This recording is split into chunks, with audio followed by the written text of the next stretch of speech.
लोगों के बारे में सोचना ही छोड़ दो, चाहे वह अपने करीबी ही क्यों ना हो।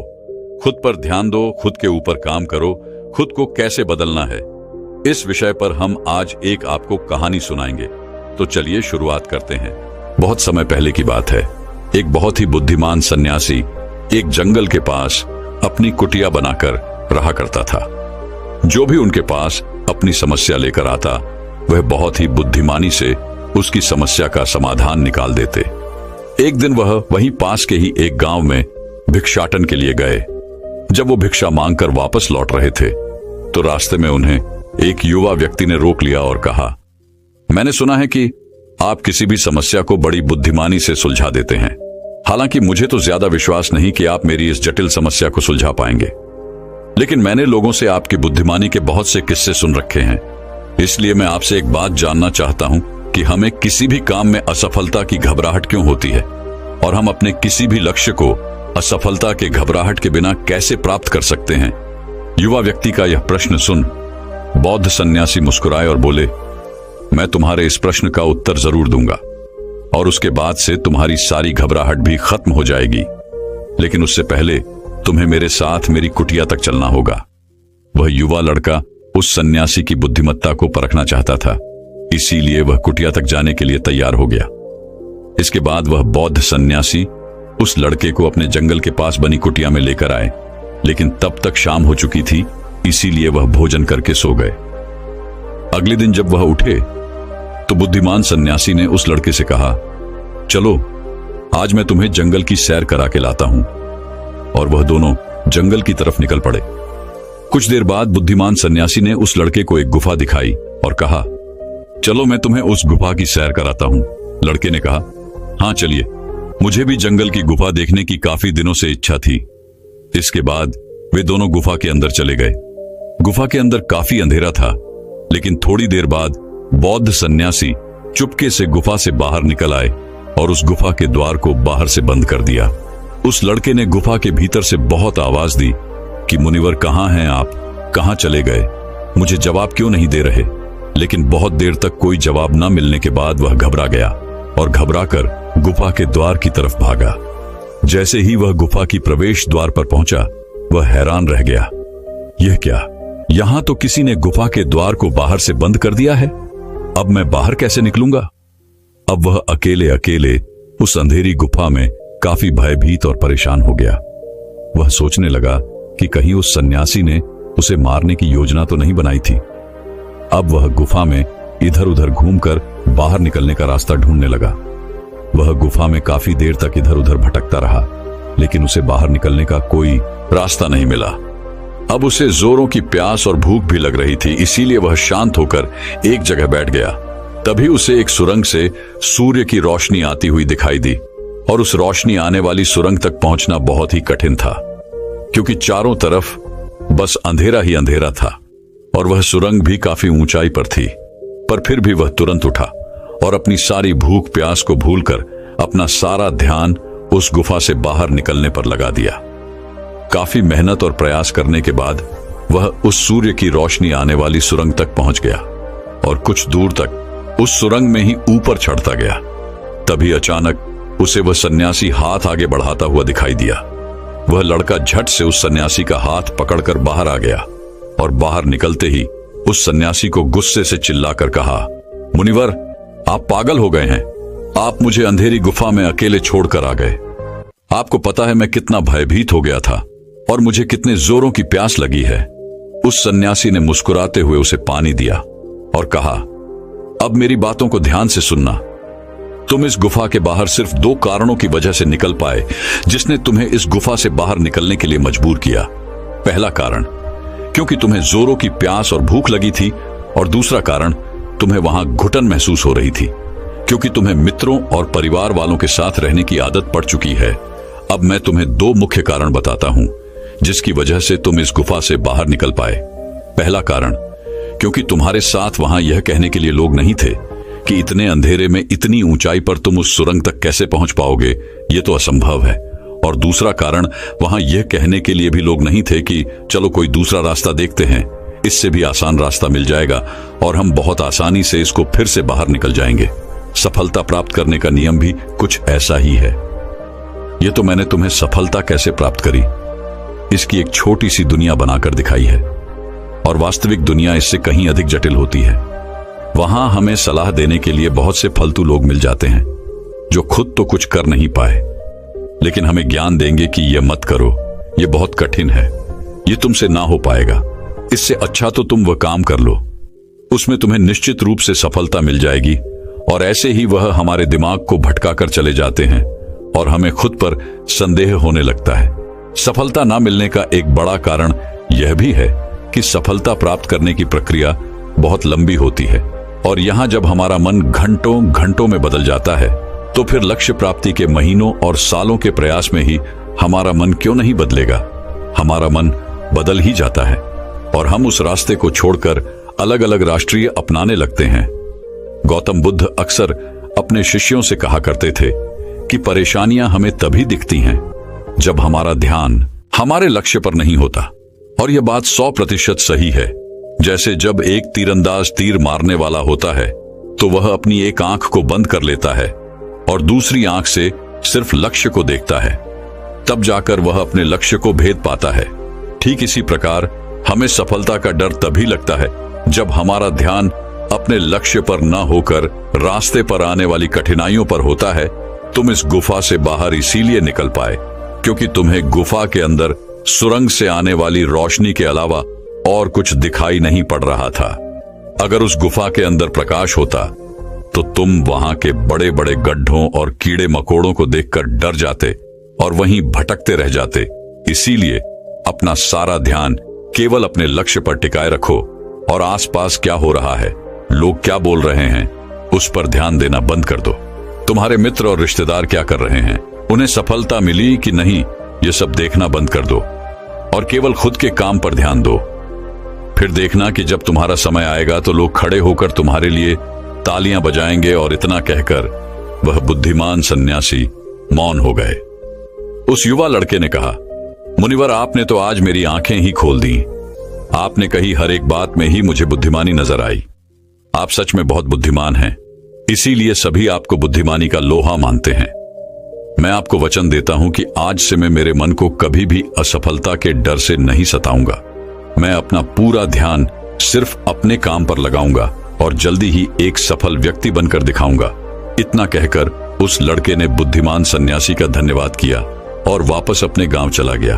तो दोस्तों, चलिए इसके बाद की इससे भी अच्छी कहानी की शुरुआत करते हैं। पुराने समय की बात है। नगर में रहने वाला सबल नाम का एक लड़का अपनी जिंदगी से बहुत निराश था। उसकी निराशा का कारण यह था कि वह अब तक कुछ भी नहीं कर रहा था।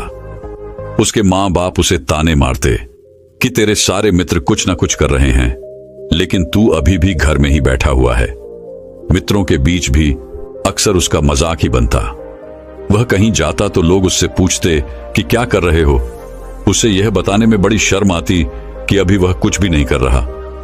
धीरे धीरे उसने रिश्तेदारों के यहां जाना और लोगों से मिलना जुलना कम कर दिया। वह ज्यादातर समय अपने घर में ही बैठा रहता। वह अकेले में रोता, भगवान को कोसता और अपनी किस्मत को दोष देता। अब उसे अपनी जिंदगी बोझ सी लगने लगी थी।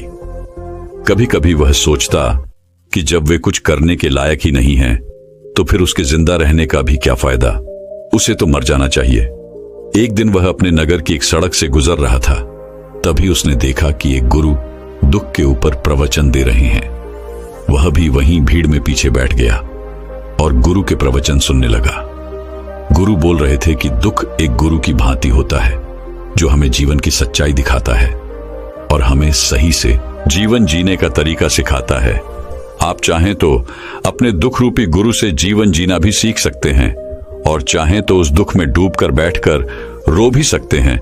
सबल भी गुरु की यह सारी बातें ध्यान से सुन रहा था, लेकिन उसे गुरु की यह बातें सही नहीं लगी। उसने खड़े होकर कहा, दुख कुछ भी सीखा कर नहीं जाता, सिर्फ पीड़ा देकर जाता है। दुख की पीड़ा अनंत होती है। ऐसा लगता है इसके बाद कुछ भी नहीं होने वाला, कुछ भी नहीं मिलने वाला। मृत्यु भी उसके सामने छोटी लगने लगती है। गुरु ने कहा, आखिर क्या दुख है तुम्हें? सबल ने अपना सारा दुख गुरु के समक्ष कह सुनाया और पूछा, क्या आपके पास मेरे इस दुख का कोई समाधान है? गुरु मुस्कुराए और बोले, जिस दिन तुम्हारे पास सच्चा दुख आए उसी दिन मेरे पास लौट कर आना, मैं तुम्हारे दुख का समाधान अवश्य करूंगा। इतना कहकर गुरु वहां से चले गए। सबल ने सोचा, क्या मेरा दुख सच्चा नहीं है? क्या जिस दुख से मैं गुजर रहा हूं वो झूठा है? कोई भी मेरे दुख को नहीं समझ सकता। जब मां बाप नहीं समझ पाई तो गुरु क्या समझेंगे? अपने दुखों से परेशान होकर सबल ने एक निर्णय लिया कि अब वह कुछ करके दिखाएगा। उसने एक छोटा सा व्यापार शुरू किया, लेकिन उसमें उसे सफलता नहीं मिल रही थी। पर उसके घर वाले खुश थे कि वह कुछ तो प्रयास कर रहा है। वह अपने व्यापार में जुटा रहा और उसे धीरे धीरे सफलता भी मिलने लगी। फिर उसने रफ्तार पकड़ ली और सिर्फ 3 साल के अंदर ही वह एक बड़ा व्यापारी बन गया। अब सबल के चारों तरफ ऐसे बहुत से लोग थे जो उसकी चिंता करते थे, उसे पसंद करते थे, उसके काम की प्रशंसा करते थे। अब उसके घर वाले भी उसकी प्रशंसा करते नहीं थकते थे। दिन प्रतिदिन उसके मित्रों की संख्या बढ़ती जा रही थी। अब वह अपनी जिंदगी से बहुत ही खुश था। उसके कुछ मित्रों ने उसे सलाह दी कि जब तुम बड़े व्यापारी बनकर इतने खुश हो तो सोचो कि अगर तुम इस नगर के, इस राज्य के सबसे बड़े व्यापारी बन जाओ तो तुम्हारे पास कितना सुख होगा, कितने लोग तुमसे जुड़ना चाहेंगे, तुम्हारा कितना नाम फैलेगा, स्वयं राजा भी तुमसे मित्रता करना चाहेंगे और जरूरत पड़ने पर तुमसे ही धन उधार लेंगे। मित्रों की यह बात सबल के मन में घर कर गई। अब उसने और भी धन कमाने का प्रयास शुरू कर दिया, लेकिन उसे यह सब कुछ बहुत ही जल्दी चाहिए था। वह यह सब कुछ प्राप्त करने में अपना ज्यादा समय बर्बाद नहीं करना चाहता था। इसीलिए उसने ऐसे भी कार्य करने शुरू कर दिए जो उचित नहीं थे। उसने बड़ी मात्रा में अपने मित्रों से धन उधार लेना शुरू कर दिया। ज्यादा मुनाफा कमाने के लालच में अपने सामान में मिलावट करने लगा। उसने दूसरे व्यापारियों के खिलाफ षड्यंत्र भी रचे, उन्हें डराया धमकाया। जैसा जैसा उसके मित्र उससे कहते गए वह वही करता गया। वही इन तरीकों से ज्यादा धन तो कमा रहा था, लेकिन अब उसके जीवन में सुकून ही रह गया था। उसके मन की शांति गायब हो गई थी। उसे रातों में नींद नहीं आती थी। वह किसी उधेड़बुन में लगा रहता था। सुख सदन की सारी वस्तुएं होने के बाद भी उसे किसी में सुख नहीं मिल रहा था। एक दिन सबल अपनी गाड़ी में सवार होकर कहीं जा रहा था। तभी रास्ते में उसे गुरु का आश्रम दिखा। वह रुक गया। वह गुरु के पास जाकर बोला, गुरुदेव, आपने कहा था कि जब तुम्हारे जीवन में सच्चा दुख आए तब मेरे पास आना। अब मैं बहुत दुखी हूं। मेरे रातों की नींद गायब हो गई है। मुझे कहीं सुकून नहीं मिल रहा। इस तरीके से सबल ने अपनी सारी समस्या गुरु के सामने कह सुनाई। गुरु ने कहा, जब तुम मुझसे पहली बार मिले थे तब भी तुम किसी दुख में थे। तुमने उस दुख से क्या सीखा? सबल ने कहा, मैंने सीखा कि सिर्फ सोचने और चिंता करने से कुछ नहीं होता। अपनी सोच को सच करने के लिए कर्म करना पड़ता है, और सिर्फ कर्म करने से भी कुछ नहीं होता। अपने कर्म को अंतिम पड़ाव तक ले जाना भी आवश्यक होता है। चाहे रास्ते में कितनी ही मुश्किलें आए, मन कितना ही निराश हो, कितना ही लगे कि अब आगे कुछ भी नहीं होने वाला, तब भी यह मानकर चलो कि मैं जो भी कर रहा हूं उसमें सफल अवश्य होऊंगा। लोग सिर्फ सफल व्यक्ति को ही सम्मान देते हैं। फिर चाहे कोई कितना ही अच्छा क्यों ना हो, वह लोगों की नजरों में बोझ ही होता है। यह सब सुन गुरु मुस्कुराए और बोले, यह असली दुख नहीं है। जब तुम्हारे जीवन में असली दुख आए तब मेरे पास आना, मैं उसका समाधान अवश्य करूंगा। सबल ने जाते समय गुरु को सोने के सिक्कों से भरा एक घड़ा भेंट किया। घड़ा देखकर गुरु ने कहा, यह मेरे किसी काम का नहीं, इसे उस पेड़ के नीचे गड्ढा खोदकर दफना दो। सबल ने गुरु के कहे अनुसार घड़े को पेड़ के नीचे दफना दिया और वहां से चला गया। कुछ दिनों तक तो व्यापार अच्छी तरक्की कर रहा था, लेकिन गलत व्यापार की वजह से ही धीरे धीरे उस व्यापार में घाटा होने लगा। उसकी सारी धन संपदा धीरे धीरे खत्म होने लगी और एक दिन ऐसा आया जब उसके पास कुछ भी नहीं बचा और वह कर्जे से भर चुका था। लेकिन वह निश्चिंत था क्योंकि उसने सारा कर्ज अपने मित्रों से ही लिया था। वह सोचता था कि उसके मित्र बुरे समय में उसका साथ देंगे, लेकिन ऐसा कुछ भी नहीं हुआ। बुरा समय आते ही मित्रों ने ही सबसे पहले अपना उधार मांगना शुरू किया और उधार वापस न करने पर जान से मारने की धमकी भी दी। उसके शुभ चिंतक, उसे चाहने वाले सब उससे दूर हो गए। उसके वो मित्र जो उसके साथ मौज मस्ती किया करते थे अब उससे दूर भागने लगे। उसके परिवार वाले उसे उसकी गलतियां और कमियां गिनाने लगे। उसकी सारी संपत्ति नीलाम हो गई और उसके पास कुछ भी नहीं बचा।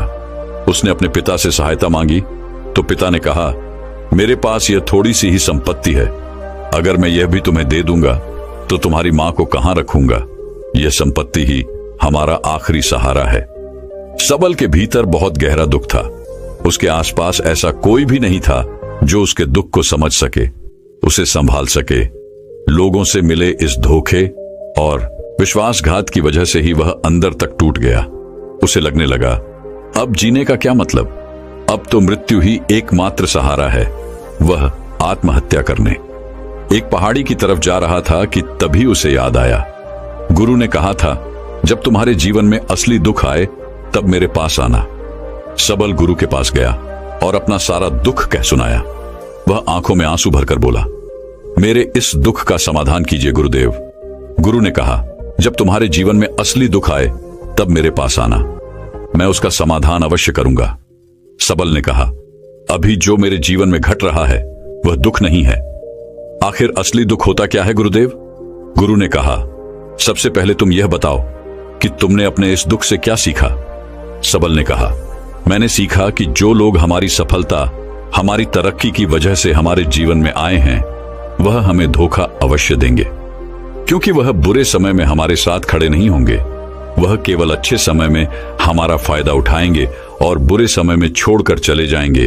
भरोसा केवल उन्हीं लोगों पर करना चाहिए जो हमारे बुरे समय में, असफलता के समय में हमारे साथ खड़े रहते हैं। लेकिन ऐसे लोग बहुत ही कम होते हैं, पर जिसके पास होते हैं उन्हें उनकी कद्र करनी चाहिए, उनका अपमान नहीं करना चाहिए। मैंने यह भी सीखा कि कभी किसी के खिलाफ षड्यंत्र नहीं करना चाहिए। ईमानदारी और धैर्य के साथ अपना काम करना चाहिए और कभी लालच नहीं करनी चाहिए। अपना सारा दुख और अनुभव बताने के बाद सबल आंखों में आंसू भरकर गुरु के सामने बैठा रहा। थोड़ी देर बाद गुरु उठे और उस पेड़ के नीचे गड्ढा खोदकर वह घड़ा बाहर निकाला जो सोने के सिक्कों से भरा हुआ था और उस सबल को दे दिया और कहा, जब तुम्हारे जीवन में असली दुख आए तब मेरे पास आना। सबल ने गुरु को धन्यवाद दिया और उन्हें प्रणाम कर वहां से चला गया। उसने उस घड़े से एक छोटा व्यापार शुरू किया और वह एक छोटा व्यापारी बनकर भी खुश था। उसने पूरी लगन और ईमानदारी से व्यापार किया।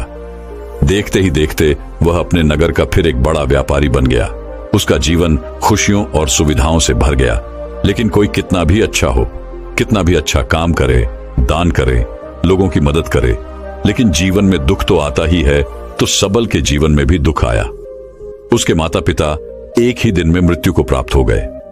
सबल अपने माता पिता से बहुत प्रेम करता था, इसलिए उसे उनकी मृत्यु से बहुत गहरा आघात पहुंचा।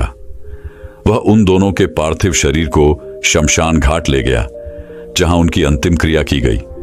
वहां उसने अपने माता पिता के शरीर को जलते हुए देखा तो उसका मन बेचैन हो गया। उसके अंदर बहुत से प्रश्न उठने लगे। वह घर वापस आया तो उसने अपने माता पिता के घर और संपत्ति को देखा जिसके लिए उसके पिता हमेशा लड़ते रहते थे। आज वो लावारिस पड़ी है। आज उसकी देखरेख करने वाली, उसके लिए लड़ने वाली इस दुनिया से ही चले गए। उसके पिता ने जो भी कमाया था, जो भी बनाया था, वह सब यही रह गया था। एक दिन पहले तक किसी से भी अपनी संपत्ति के लिए लड़ जाने वाले उसके पिता आज खुद इस दुनिया से अलविदा हो गए थे। उसका मन इसी तरह के अनेक विचारों के बवंडर में फंसा हुआ था। उसे अंदर से अकेलापन और डर महसूस हो रहा था। उसे कुछ खालीपन सा महसूस हो रहा था। उसे लग रहा था कुछ तो है जिसे वो समझ नहीं पा रहा। इसीलिए वो गुरु के पास गया। उसे देखते ही गुरु ने कहा, क्या जीवन में कोई दुख है? सबल ने कहा, वैसे तो जीवन में कोई दुख नहीं है गुरुदेव, सब सुख है, सब अच्छा चल रहा है। लेकिन आज मेरे माता पिता की मृत्यु हो गई। इस घटना से मेरा मन बहुत दुखी और बेचैन है। गुरु ने कहा, इसमें दुखी होने वाली कौन सी बात है? एक दिन तो सभी के प्रियजनों को मरना ही है। हमेशा जीवित न तो कोई रहा है और न ही कोई रहेगा। एक दिन तो तुम्हें भी मरना ही है। हो सकता है कल ही मर जाओ या आज भी मर सकते हो। सबल ने कहा, यह आप क्या कह रहे हैं गुरुदेव कि मैं भी मर जाऊंगा? पर मैं तो अभी जवान हूं, गुरु ने कहा। इस भ्रम में तो सभी जी रहे हैं कि मृत्यु दूसरों को आती है, बूढ़ों को आती है, लेकिन बूढ़ों के सामने ही जवान मर जाते हैं, बच्चे मर जाते हैं। मृत्यु का किसी की उम्र से कोई संबंध नहीं, यह तो सबको अपना शिकार बना लेती है। गुरु की यह बातें सबल के मन में घर कर गई और वह चुपचाप वहां से चला गया। लेकिन उसका मन अभी बेचैन था, अब भी अशांत था। वह कुछ खालीपन सा महसूस कर रहा था। वह पूरे दिन अपने बारे में ही सोचता रहता कि वह कौन है, इस दुनिया में क्यों आया है, क्या सिर्फ चीजों का प्रयोग करना और मरना ही जीवन का लक्ष्य है। ऐसे ही बहुत से प्रश्न उसके मन में लगातार उठ रहे थे, लेकिन उसे अपने किसी भी प्रश्न का उत्तर नहीं मिल पा रहा था और उसका दुख दिन प्रतिदिन बढ़ता जा रहा था। इसीलिए कुछ दिनों बाद वह फिर गुरु के पास पहुंचा और बोला, गुरुदेव, मैं बहुत दुखी हूं क्योंकि मैं यह नहीं जान पा रहा कि मैं कौन हूं और इस दुनिया में क्यों आया हूं। यह सुन गुरु मुस्कुराए और बोले, आज पहली बार तुम्हारे जीवन में सच्चा दुख पैदा हुआ है।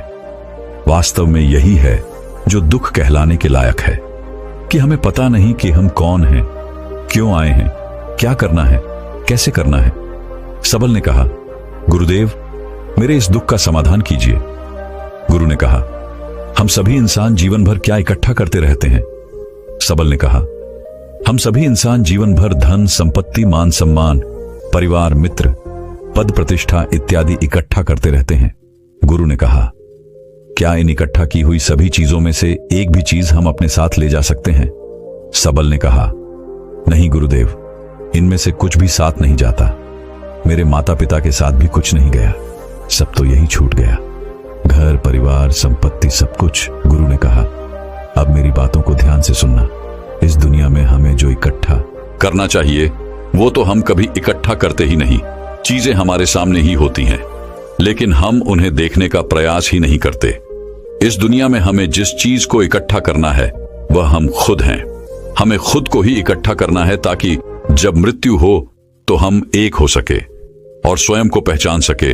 हम भीतर से बटे हुए हैं, प्रेम में, नफरत में, क्रोध में, जलन में, क्रूरता में, धन में, संपत्ति में, पद में, प्रतिष्ठा में, मान में, पहचान में, धर्म में, जाति में। ऐसे ही सैकड़ों हजारों चीजों और वासनाओं में हम बटे हुए हैं। हम टुकड़ों में जीवन जी रहे हैं। इस बंटवारे की वजह से हमारी चेतना कभी एक नहीं हो पाती। हमारी चेतना शक्ति बिखर गई है, इसलिए हमारे पास इतना भी समय नहीं है, इतनी भी ऊर्जा नहीं है कि हम मुड़कर एक बार अपने भीतर देख सकें। वास्तव में जिस धन की कमी, सुविधाओं की कमी, मान सम्मान की कमी को लोग दुख समझते हैं और जीवन भर उसे दुख दुख बोलकर रोते रहते हैं और उनका समाधान खोजने का प्रयास करते रहते हैं, उन्हें उसका समाधान कभी मिलेगा ही नहीं, क्योंकि जिन्हें लोग दुख कहते हैं वो असली दुख है ही नहीं। वो तो सिर्फ इंसान की चाहत है, उसकी इच्छा है, जिसकी पूर्ति कभी नहीं की जा सकती। इसीलिए यहां व्यक्ति को ऐसे दुखों का कभी समाधान मिला ही नहीं। इसीलिए इन सब के ऊपर अगर अपने दुखों का परम समाधान चाहिए तो सबसे पहले अपने आप को इकट्ठा करो, अपनी ऊर्जा को इस संसार से वापस खींचो और एकत्रित करो। अपने ऊपर ध्यान दो, खुद पर ध्यान लगाओ। मृत्यु से पहले ही अपने आप को पहचान लो, ऐसे ही बिखरे हुए मत चलो। सबल ने कहा, तो क्या गुरुदेव, हमें यह संसार छोड़ देना चाहिए, अपनी सभी इच्छाओं को मार देना चाहिए, किसी से प्रेम नहीं करना चाहिए, धन संपत्ति नहीं इकट्ठा करनी चाहिए, मान सम्मान की आशा छोड़ देनी चाहिए। गुरु ने कहा, एक बिखरे हुए मनुष्य के अंदर से कामनाएं, इच्छाएं और वासनाएं ऐसे ही निकलती हैं जैसे पहाड़ से कोई पत्थर गिर रहा हो, जिस पर पहाड़ का कोई नियंत्रण नहीं है सिवाय देखने, परेशान होने और कुछ होने के।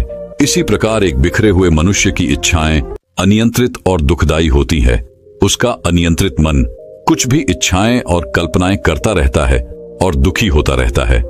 लेकिन जब व्यक्ति एकत्रित हो जाता है तो वह जो भी करता है सब उसके नियंत्रण में रहता है, तब इच्छाएं भी उसकी इच्छा से निकलती हैं। सबल ने कहा, गुरुदेव, आपने मेरे सच्चे दुख का समाधान कर दिया। आपका बहुत बहुत धन्यवाद। आज से मैं खुद को एकत्रित करने का प्रयास करूंगा। गुरु ने कहा, मानो शरीर में बहुत ऊर्जा है, बहुत शक्ति है और यह बेकार के कामों में भटक रह गई है, पृथ्वी की चीजों में लगी रहती है। यह ऐसा ही है जैसे कि एक अत्यंत शक्तिशाली मशीन किसी बच्चे के हाथों में दे दी गई हो और वह बिना सोचे समझे, बिना किसी नियंत्रण और जानकारी के बस इसकी शक्ति को कहीं भी बर्बाद कर रहा हो। इसीलिए अपने चेतना की शक्ति पर ध्यान दो और इसे एकत्रित करो। सबल को अपने प्रश्नों का उत्तर मिल चुका था। उसने गुरु का धन्यवाद किया और चुपचाप वहां से चला गया। दोस्तों, मैं उम्मीद करता हूं कि यह कहानी सुनने से आपके जीवन में अच्छे बदलाव आए होंगे। आपको इस वीडियो से क्या सीखने मिला, ये कमेंट करके जरूर बताएं और अपने परिवार, दोस्तों या आपके करीबी इंसान के साथ ये कहानी शेयर करके उन्हें भी इस ज्ञान से परिचित करवाएं। बाकी अगर आपको ये वीडियो दिल से अच्छी लगी हो तभी इस वीडियो को लाइक कर देना, और आपने अब तक इस चैनल को सब्सक्राइब न किया हो तो चैनल को सब्सक्राइब भी जरूर कर देना। आपका हर दिन शुभ हो और खुशियों से आपका जीवन भरा रहे। धन्यवाद। नमो बुद्धाय।